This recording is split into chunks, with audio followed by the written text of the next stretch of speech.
Hello everyone, সবাই কেমন আছো? আশা করি সবাই খুব ভালো আছো। গোপালের ইচ্ছে আমিও কিন্তু খুব ভালো আছি। চলে আসলাম তোমাদের জন্য নতুন একটা মিনি ব্লগ নিয়ে। এটা ছিল গতকালকের ভিডিও। কাল ছিল বুধবার।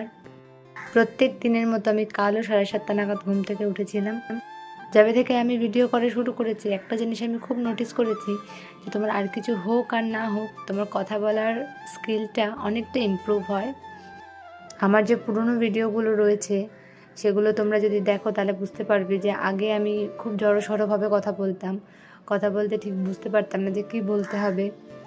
তো সেই জিনিসটা আমার আগের থেকে অনেকটা ইমপ্রুভ হয়েছে। আশা করবো ভবিষ্যতে আরও বেশি ইমপ্রুভ হবে। আরও যখন দেখি তোমরা সুন্দর সুন্দর কমেন্ট করছো, তখন ভিডিও করার ইচ্ছাটা যেন আরও প্রবল হয়ে যায়। সমস্ত কাজ ছাড়া হয়ে গেলে কী টিফিন করবো এটাই ভাবছিলাম।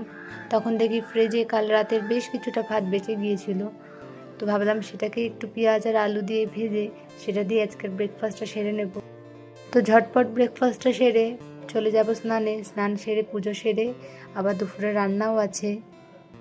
তো ঝটপট স্নান পুজো সেরে চলে গেলাম রান্নাঘরে।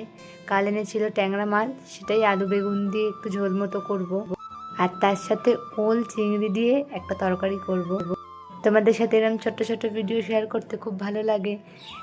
তো তোমাদের আমার ভিডিও কেমন লাগে অবশ্যই কমেন্ট করে জানাবে। তোমাদের সুন্দর সুন্দর কমেন্ট পড়তেও আমার ভালো লাগে, আর সেই কমেন্ট থেকে আমি নতুন নতুন ভিডিও বানার অনেক মোটিভেশন পাই। তাহলে আজকের ভিডিওটা এটুকুই রাখছি। দেখা হবে তোমাদের সাথে পরের একটা মিনি ব্লগে। তোমাদের আমার ভিডিও কেমন লাগে অবশ্যই জানাবে। যদি ভালো লেগে থাকে একটা লাইক করে দেবে, আর ফলো করে আমাকে সবসময় সাপোর্ট করবে। দেখা হবে তোমাদের সাথে পরের একটা মিনি ব্লগে।